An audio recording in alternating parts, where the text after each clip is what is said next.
All right, everyone.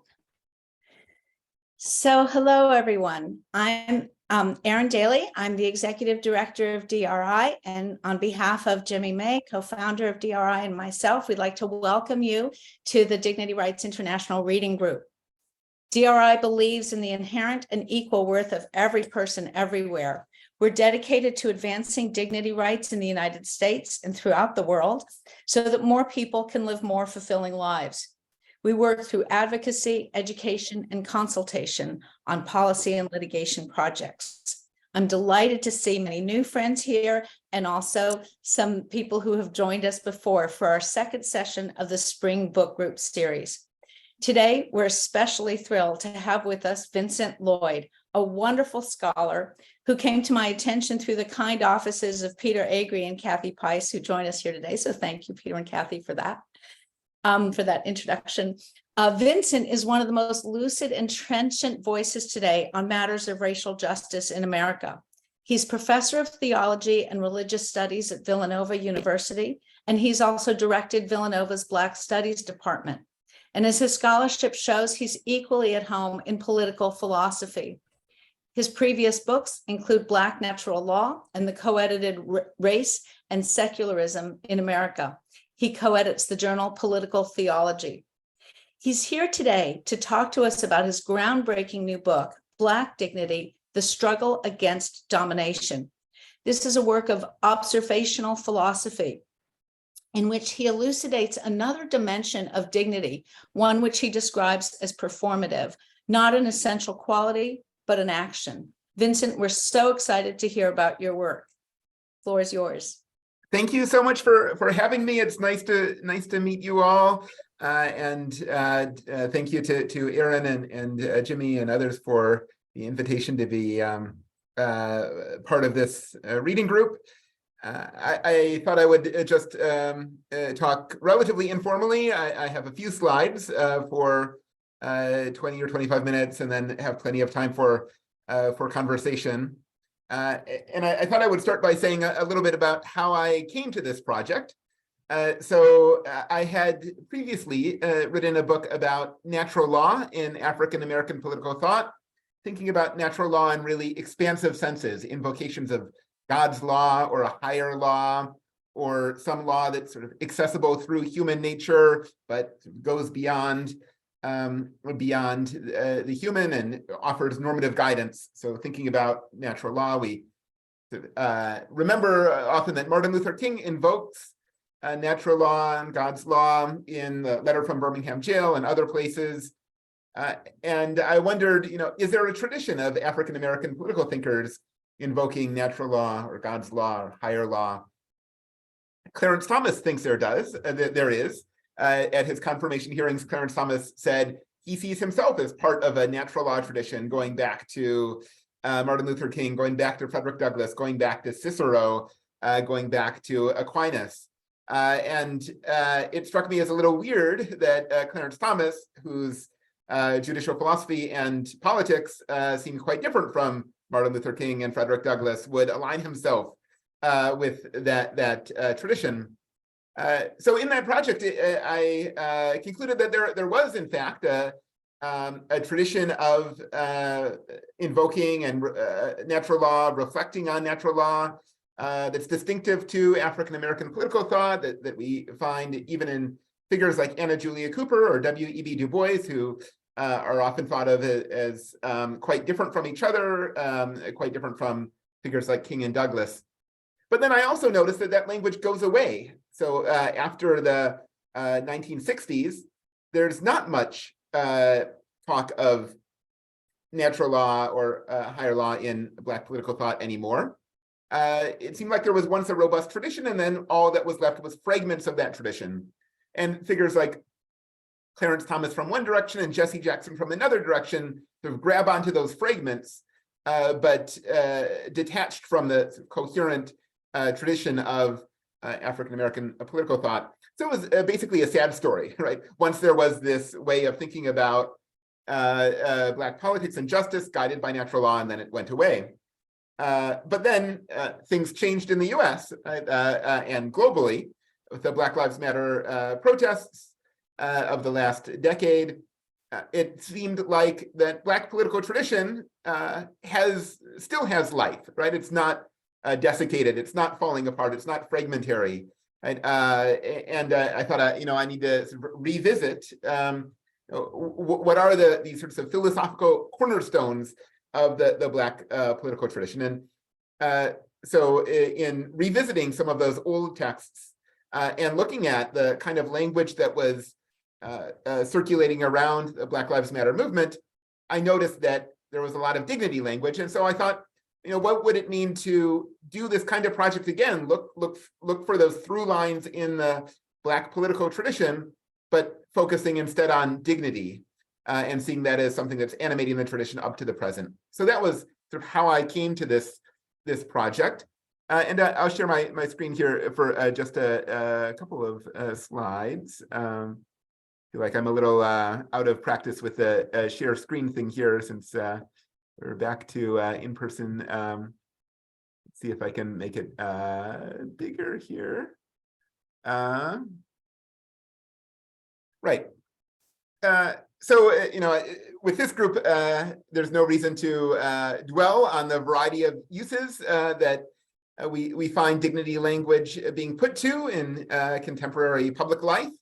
That's the topic of your reading group, as I understand it, from dignity being invoked in cases of immigration, refugees, asylum seekers, to dignity being invoked in US Supreme Court cases around gay marriage, for example, illustrated in the bottom left there, to this giant statue named Dignity, constructed by a Native American community in the center of the US, to Pope Francis there, invoking dignity in his own writings on the environment and Catholic social thought.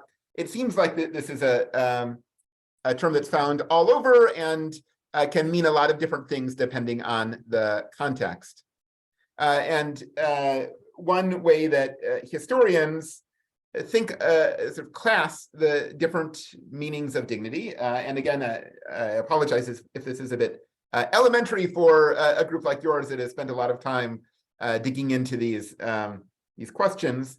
One way that historians have class discussion of dignity is in terms of an older concept of dignity that was associated with aristocracy, with nobility, the two dukes or bishops or judges having equal dignity, that being a kind of mark of their high office, and making them worthy of a particular respect because of that dignity going along with their nobility.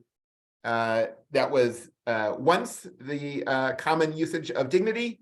And then there was a transformation, democratization of dignity that came along with modernity. At least this is a story that some historians tell. And then dignity became something to be found in each of us, instead of just among the nobility. Dignity to be found as something inherent in our being, in our humanity. So that transition is one that seems compelling, but also is usually told by historians as a story of Europe and a story of ideas, right? Intellectual history.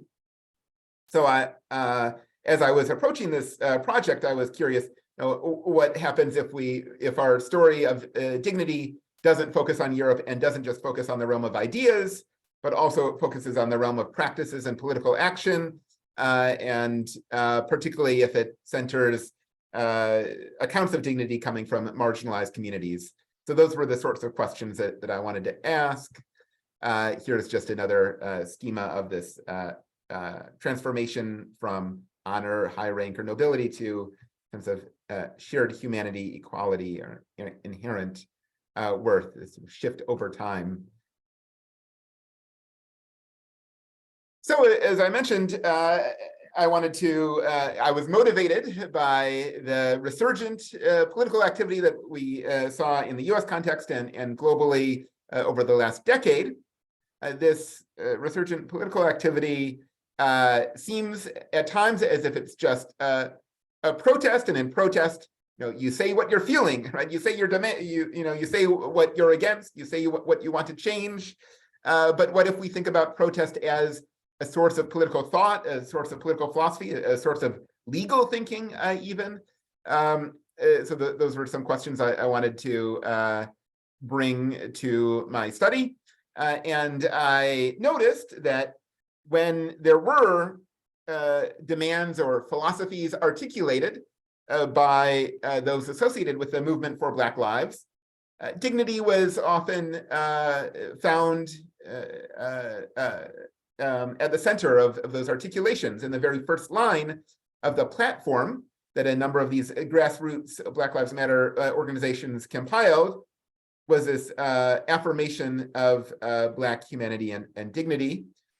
So dignity is at the start, right, of the philosophy put forward by Black Lives Matter. As I was looking at the writings of the various central organizers and pointers of the phrase Black Lives Matter, Alicia Garza and Patrice Cullors and Opal Tometi, they each, in various contexts, invoke dignity language, and each coming from different directions. One invokes dignity language as a liberation theology-oriented Christian. One invokes dignity language as a Marxist labor organizer. Another invokes dignity language as a eclectic spiritual practitioner who wants to affirm the sort of sacredness of humanity. So again, it seems at first as if this dignity language is sort of all over the place, with different people using it in different ways, coming from different places. But it also feels like a bit of a common denominator around this movement. So I wanted to look back in the canonical works of Black political thought and see, will we find dignity language there as well? So I turned to the most canonical 19th century a document of Black political thought, that is the narratives of the life of Frederick Douglass, a man who escaped from slavery, who activated the moral imagination of the North by telling his own story and by using that story to illustrate the wrongs of slavery as such. Douglass places at the center of his narrative, right, his story of his own life, one particular moment, a moment when he was sent to this fellow Covey, who was supposed to break his will, break his spirit. Right, people had noticed, his white owner had noticed that Douglass was a bit rebellious, and so sending him to Covey was meant to sort of bring him into line. It didn't work. Douglass continued to be rebellious. In one instance, he runs away. When he comes back, Covey tries to sort of capture him, tries to sort of physically harm him. And Douglass begins for the first time in his life to physically fight back. And at the conclusion of his narrative, where they come to a standstill, Covey is not able to sort of capture him, and Douglass is just sort of defending himself, not wanting to really do harm to Covey. Douglass concludes, as this slide says, "This battle with Mr. Covey was a turning point in my life as a slave. It rekindled in my breast the smoldering embers of liberty. It brought up my Baltimore dreams, his dreams of escape, of a free life, of a life where he could support himself, and revived a sense of my own manhood. I was a changed being after that fight. I was nothing before, I was a man now. It recalled to life my crushed self-respect and my self-confidence, and inspired me with a renewed determination to be a free man. A man without force is without the essential dignity of humanity." So this use of dignity struck me as really interesting. It's a use of dignity that arises out of struggle, in this case, physical struggle, right? He's grappling hand to hand with Covey.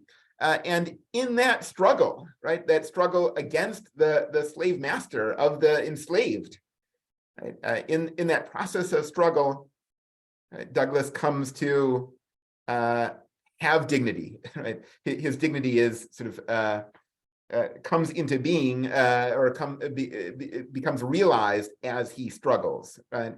And without force, right?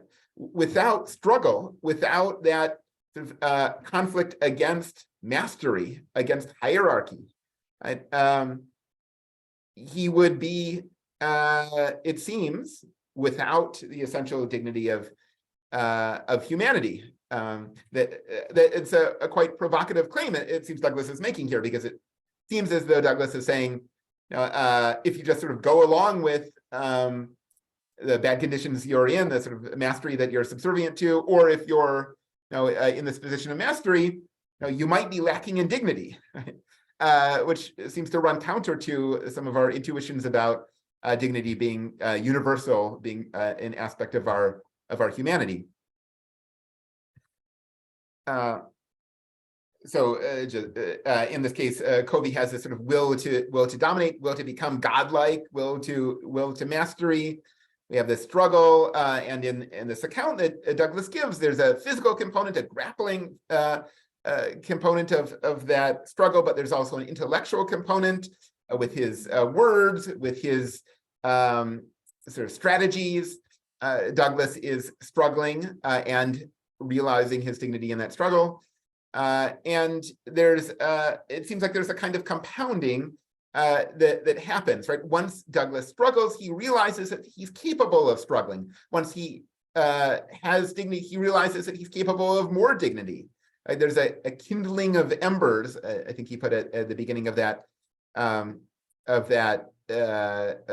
quotation, that dignity through struggle represents. In a more theological idiom, it seems like there's a realizing of our humanity as it images the divine. This is a language that Douglass himself is a bit ambivalent about. Douglass is ambivalent about Christianity, but at times, invokes a sort of religious rhetoric, sometimes a Christian, sometimes more sort of, generically monotheist. Other times he articulates his account of dignity in purely secular sorts of terms. And again, it poses this sort of problem. If Douglass has dignity, does Covey have no dignity? It seems like an interesting open question to think through there. So my thought in reading that text of Douglass and other texts like it that we find in the Black political tradition is that maybe there's a third concept of dignity. It's not just honor or nobility or shared humanity or equality, but there might be, if we look at vernacular, marginalized communities that are invoking the language of dignity, whether it's in Frederick Douglass or whether it's in Black Lives Matter more recently, there's a sense of dignity that manifests through struggle. And the project of the book that Aaron mentioned was to fill out what could that mean, and what might its implications be for accounts of dignity that are more familiar for the first and the second accounts of dignity there, the honor, nobility, and the shared humanity and equality accounts. One figure that I turned to fill this out and to sort of think through what dignity through struggle could mean and to illustrate it is Paul Robeson. I guess I should have asked if anyone recognizes this figure, because he's kind of an interesting guy in that had a huge following and international celebrity a couple of generations ago, and has sort of fallen off the radar screen of our contemporary conversations. But Paul Robeson is this sort of a larger than life figure who was a football star, an attorney, a political activist, a movie star, and of course, most famously, a singer of worldwide renown, who spoke a couple of dozen languages, traveled the world, and was eventually confined to the US by the Red Scare accusations of his communist affinities, and which was a career ending for him. So Paul Robeson is an interesting figure in that dignity, he uses dignity language in lots of different ways, and it's ascribed to him in different ways. And it expands the way in which I think we think of dignity as struggle, in that struggle can be performance, right? So Robeson is an actor and singer, as I mentioned. In those performances, right, he demonstrates, manifests a kind of dignity that's a language that he uses himself to describe his aspirations, that's ascribed to him by viewers. He also, in his wearing his hat as a lawyer, uses a language of dignity when he's petitioning the United Nations to take action on segregation in the U.S., which we'll see in a minute. He also, when he's wearing his hat as a grassroots activist, uses a dignity language to talk about the struggles of ordinary folks in the South during segregation, ordinary Black folks in the South during segregation, to get by, to survive, to have a voice in their communities and for their communities. And finally, in his autobiography, dignity language is at the center of Robeson's descriptions of his father. His father was a Black minister in Princeton, New Jersey, a Presbyterian, who eventually lost his pulpit for speaking out against racism, and yet in his ability to speak out and hold his head high despite all sorts of threats and pressures, Robeson describes his father as a prime manifestation, a sort of paradigm of dignity. So the thought is that Robeson illustrates the way in which these different forms of dignity ought to be thought together, right? Instead of thinking of dignity as a status, we might think of it as a performance, something that's done, something that might be performed artistically, might be performed in struggle, in protest, like in the case of Frederick Douglass. And even, and that's the sort of center of our account of dignity, a sort of three-dimensional account of dignity. Dignity in motion is dignity that articulates in, manifests in struggle. That being said, there's still, someone like Robeson still uses dignity language at law, right? He still petitions the United Nations using dignity language. But he's doing that pragmatically, right? He's saying, in this legal regime, I can use this dignity language in the way, sort of mimicking the way that it's used by a sort of European tradition, and yet that's only a little part of the account of dignity that I myself am committed to, Robeson would say. So when Robeson petitions the United Nations, here he says, many of your petitioners are Negro citizens to whom the charges herein described are not mere words. They are facts felt on our bodies, crimes inflicted on our dignity. This sort of bodily sense of dignity. Dignity is something one does not just with ideas, not just in the abstract, but with one's body also seems important to sort of mark and flag here. And just some more reflections from Robeson. A so-called lowly station in life was no bar to a man's assertion of his full human dignity. Robeson reflects on in writing about his father. So this dignity, again, is something that one can do and assert rather than just sort of have. And the thought in general here is that we might take from this particular tradition of dignity, this sort of vernacular African-American tradition of dignity, insights for dignity as such, insights for human dignity. There are elements of both that older equality, nobility tradition of dignity that we get here, and aspects of the sort of equality account of dignity that we get here in the following sense, right? So if we think of dignity as struggle against domination, that's something we all do, right? In all of our lives, no matter where we are, no matter who we are, right? We're experiencing some forms of domination against ourselves. We are in some ways dominating others. We are always in some way to a greater or lesser extent involved in struggle against those forms of domination. that means that we all have dignity, right? It's a shared property of all humanity, right? We're dominated by nature of our humanity, and so we struggle by nature of our humanity. We have dignity by nature of our humanity. So there's that equality sense. There's also a nobility sense, right? That Robeson and Douglas illustrate the sense that one can have more dignity, right? The more one struggles, the more one is precise and focused on that form of domination that one is responding to, the more dignity is realized if one just goes along with things, as it were, the less dignity is articulated. So that seems like an interesting, or at least provocative, sense of dignity as nobility tethered to dignity as equality there. The other conclusion that comes from this analysis is that when we're thinking about dignity, we always have to be thinking about domination, right? It's not just sort of dignity in the abstract, but dignity that's again manifesting against some form of domination, whether it's racism or patriarchy or colonialism or forms of capitalism or whatever. It seems like an important and sometimes underthought component of dignity language, that dignity has implicit in it this pointer to domination, which is itself tethered to this primal scene of domination that Douglas illustrated, master and slave grappling together, right? All forms of domination that we encounter today are not quite as clear, right? They're not in laboratory conditions in the way that primal scene that Douglas gives us is. And yet, whether it's colonialism or patriarchy or whatever, right, at the root of those, we could imagine is some primal scene of domination, like Douglas grappling with Covey.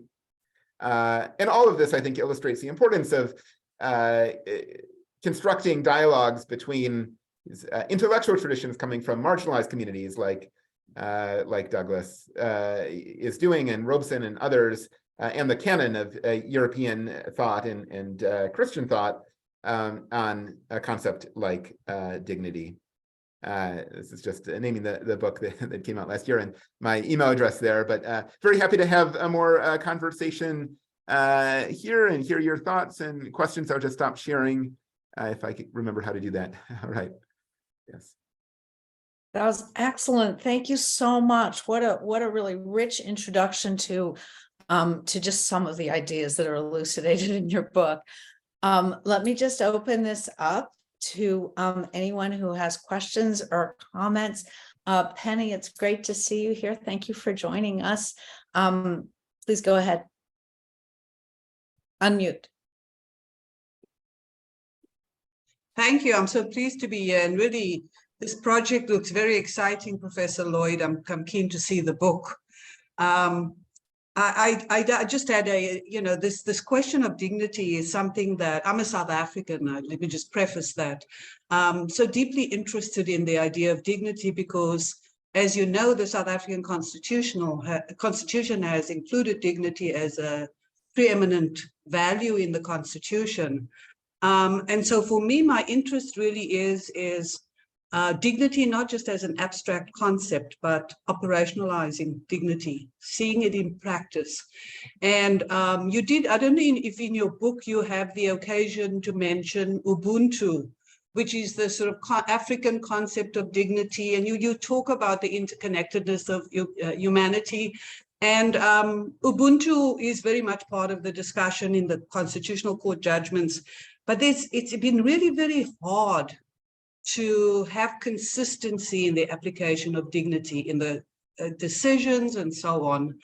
And so from my perspective, I've concluded, as others have, that dignity is so linked to economic justice, that dignity has no meaning when people, like in South Africa, and I would say in other places as well, as included in the United States, where people do not have the possibility of living a dignified life, meaning that all the resources that they need to live, housing, education, food, shelter, etc. So I wonder if you wanted to comment. You did talk a lot about dignity, born out in struggle and so on, and of course the story of Nelson Mandela is it, and Paul Robeson is, Paul Robeson was such an important person in the African liberation movements and the decolonial struggle. And I really want to look forward to reading your book, to reading more about Paul Robeson. But I wonder if you could just comment on this idea of dignity to some extent, really, really tied to the question of economic well-being and economic justice. Thank you. Sure. Thank you so much for those reflections and those connections with the South African context, and and the pointer to the powerful concept of Ubuntu there. Right. So I guess I would think about dignity and economic justice in two ways, or from two different sorts of directions. One as a sort of prerequisites, among the prerequisites for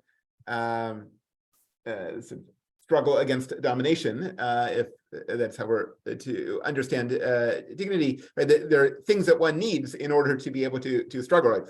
Frederick Douglass or Paul Robeson or others in the movement for Black Lives in ANC or elsewhere, had some basic needs, right, of food and housing and sort of economic security in order to participate in those struggles against domination. So that's from one direction, and then from the other direction, about the object of those struggles.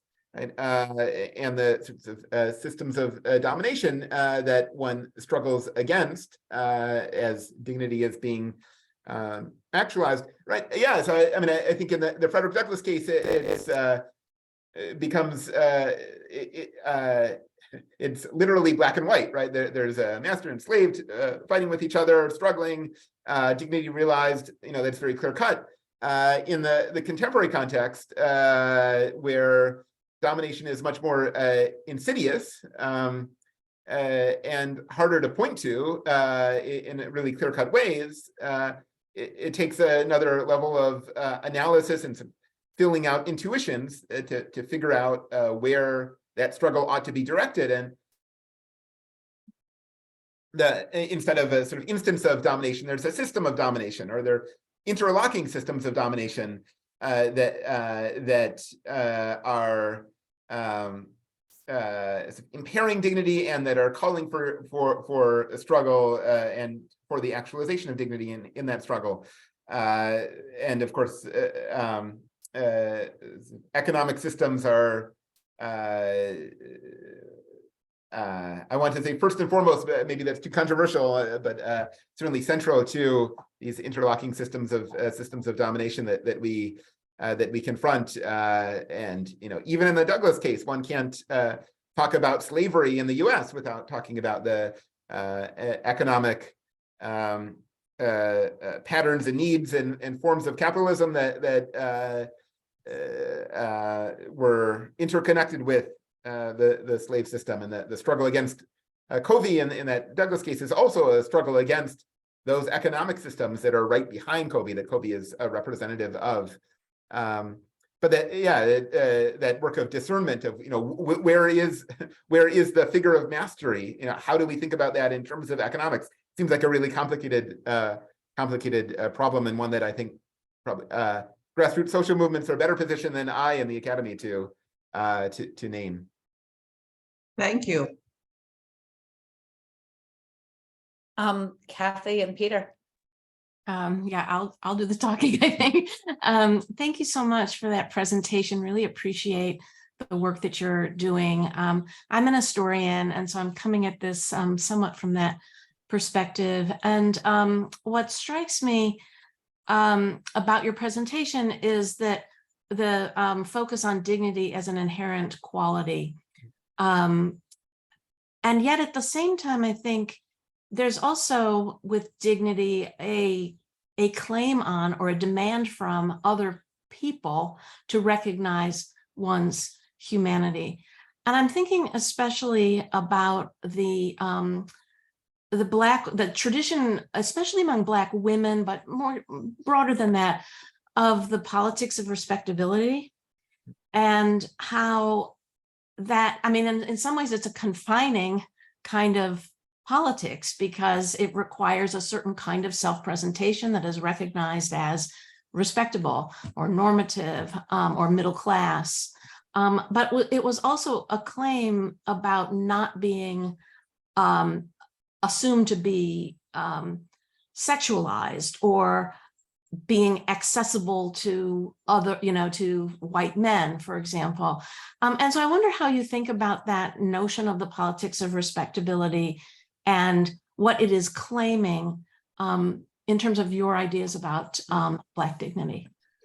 Thanks. Yeah, that's a great question. And one of the interesting shifts in dignity language in Black political thought happened, I think, 10 to 15 years ago, in that there came to be a great focus on cleaving dignity from respectability, right? So that where those two terms had been used more or less interchangeably, as part of the political conscientization of the movement,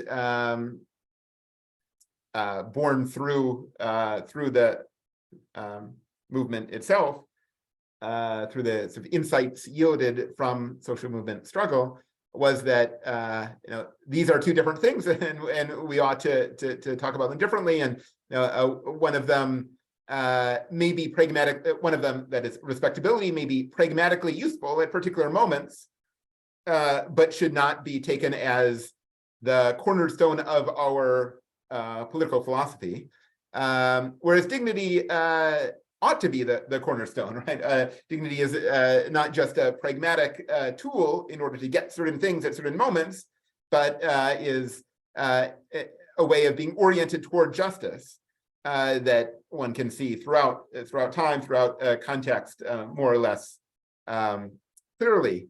And that developing the capacity to judge, where is this an instance of respectability, where is this an instance of dignity, and the sort of debates around that, some of which are facilitated by social media, and which sort of makes visible a kind of vernacular capacity to judge that is very intellectual and theoretical, but is not happening in universities. I think that that's an exciting development in recent years, which is not one that is meant to discard or disrespect this sort of earlier accounts of respectability or earlier uses of respectability, but just to sort of relativize them and put them in their context, while sort of reclaiming and embracing a deeper, more foundational account of dignity. Yeah. Thank you. Yeah, these are really complicated concepts and complicated relationships among the concepts. Catherine. Yeah, thank you very much for the discussion, questions, answers, and thank you very much, Vincent, for your presentation. I have two questions, I guess. So the first one maybe follows from the question from Kathy just before.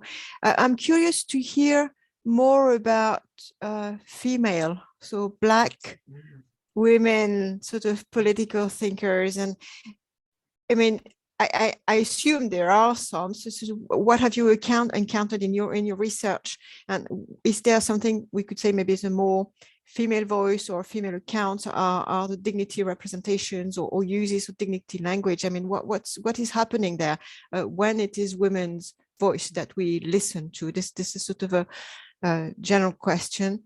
And my other question is just to pick up on your dignity as struggle. And it's in many ways, I think, a very exciting concept, yes, of course, but it brings to the discussion the issue of violence.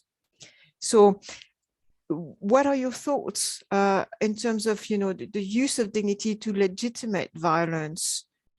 And this can be good, but also this can be sort of not so good. I mean, there's lots of really complex stuff here going on. So what is happening again in in the stories you're reading about, in the philosophy you're reading about in these two areas? Thank you. Thanks. Yeah, those are great questions.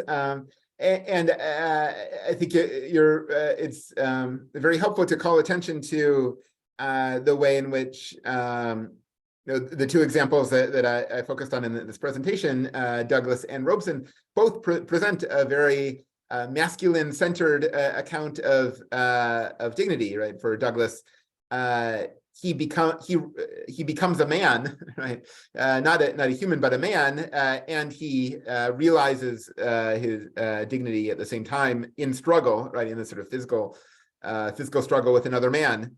And in the Robeson case, which is sort of interesting. I mean, Robeson is a football player, unusually tall. Some people describe him as a man and a half, right? Because of his both physical and intellectual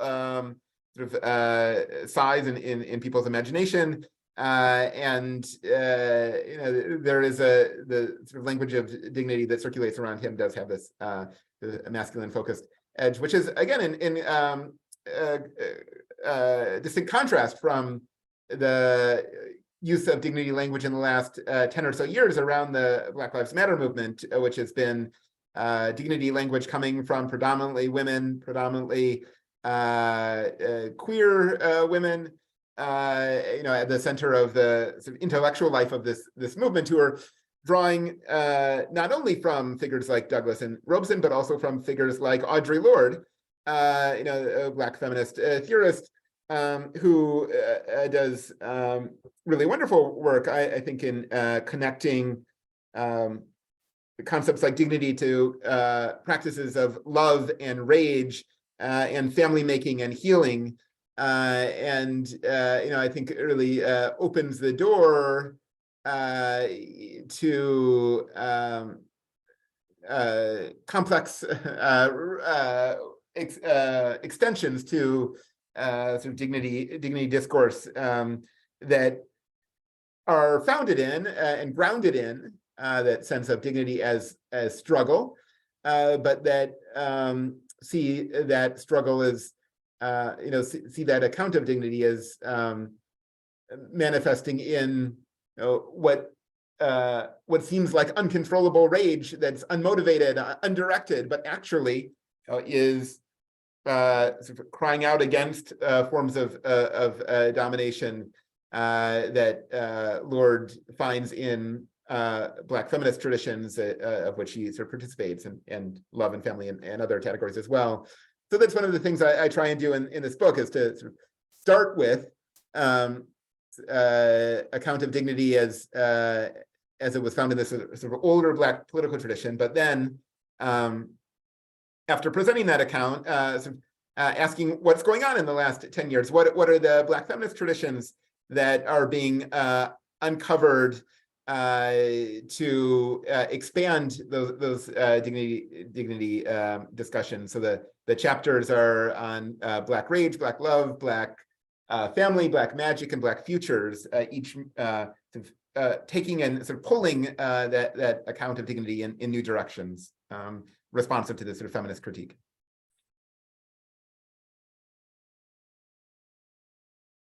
Oh, there was a second question. Oh yeah, violence. Yes. Right. So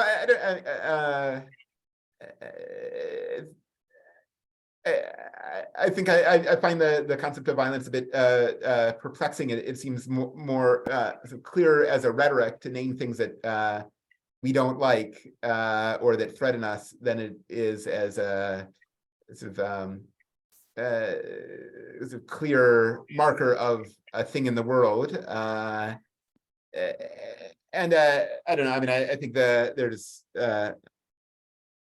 lots of helpful and interesting work on the meaning of nonviolence. It sort of goes beyond sort of lack of physical conflict, like the new Judith Butler book, or newish Judith Butler book. I think it's really helpful on this. And recent work on Gandhi, I think, is some thinking in similar directions.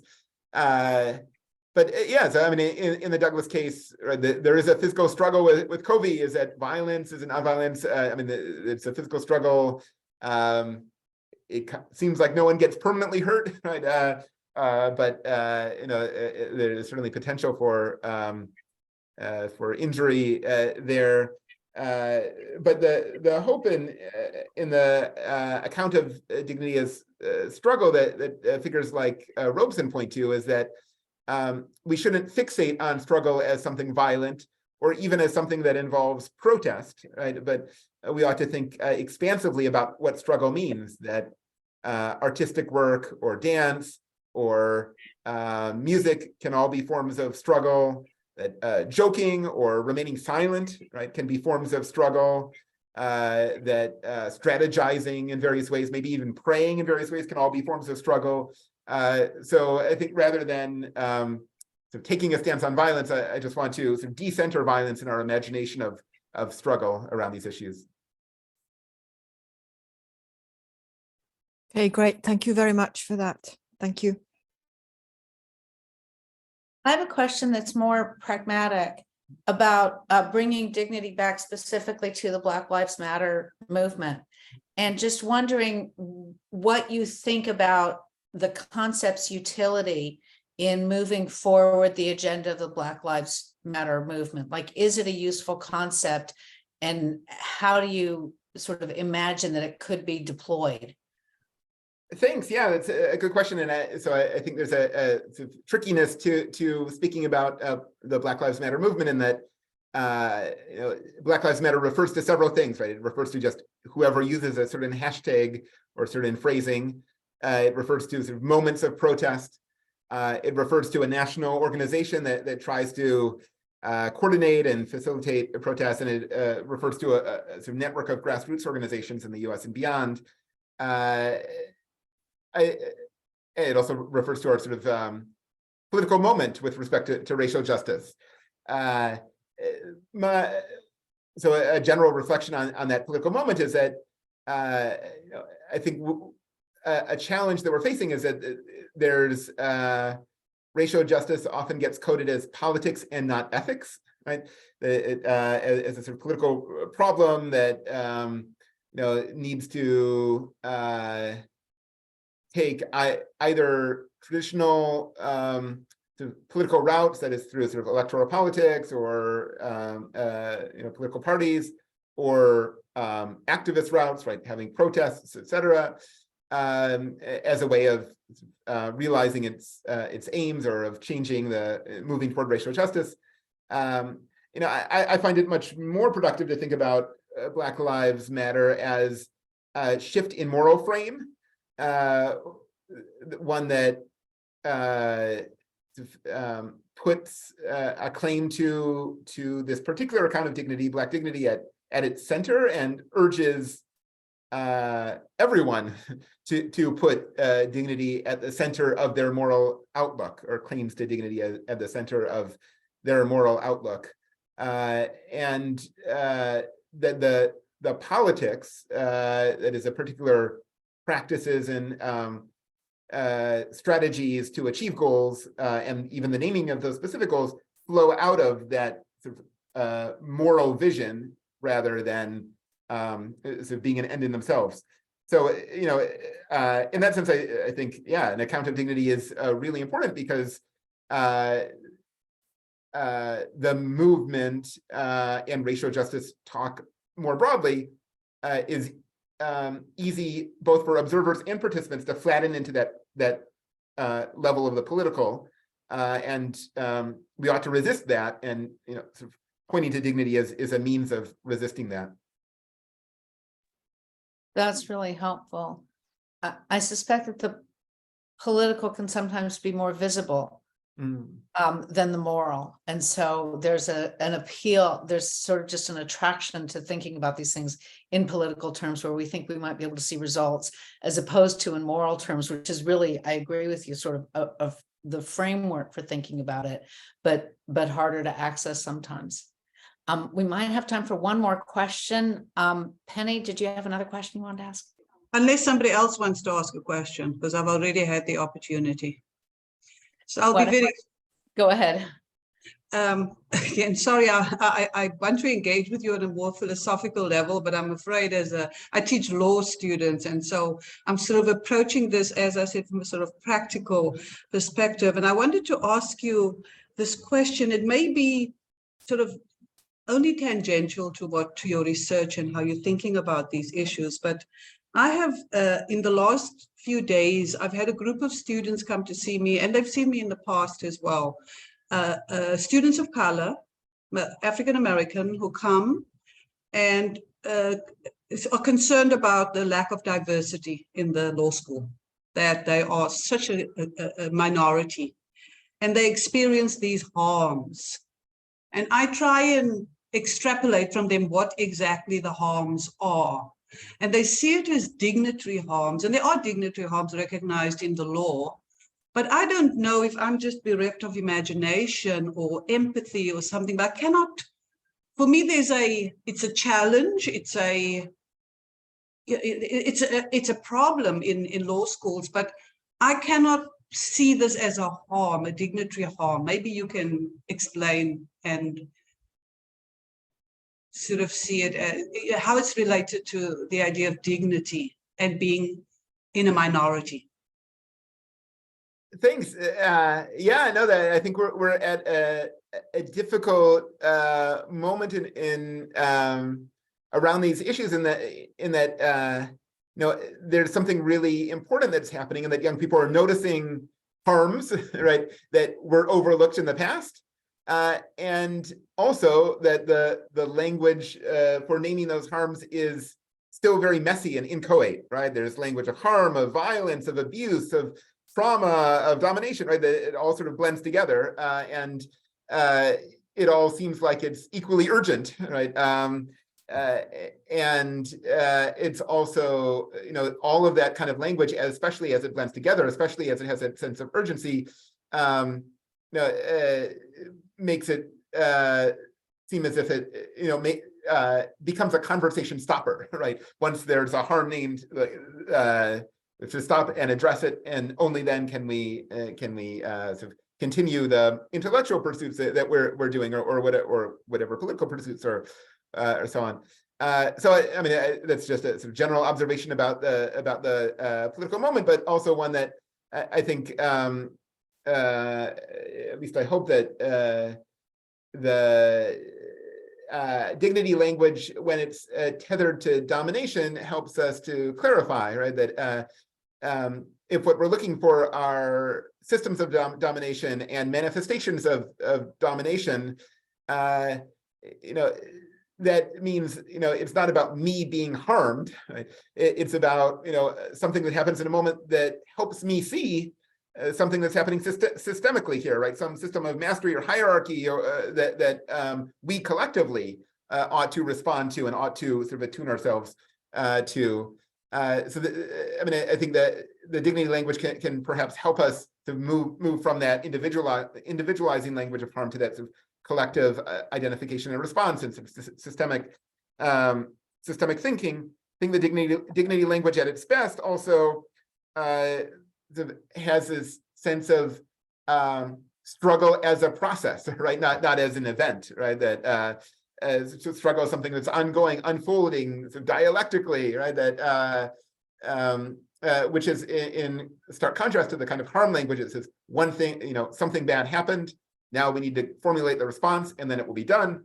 I think that's quite different from the tradition of understanding struggle that comes out of social movements, that sees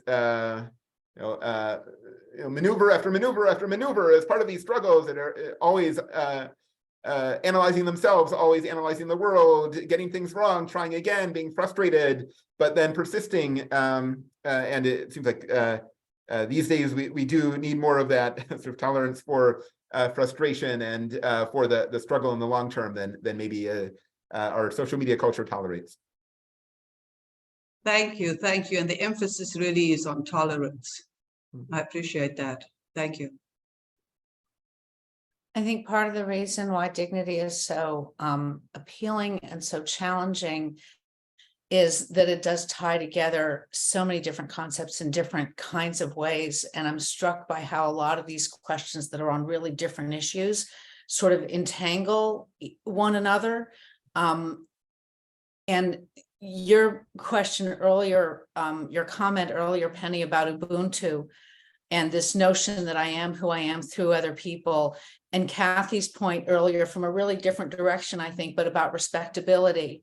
And the way those two interconnect, I think elucidate something about the dignity harms that maybe your students are thinking about, which is the aspect of dignity that says it's really important to be seen. And it's really important to be noticed and to be recognized as part of a community.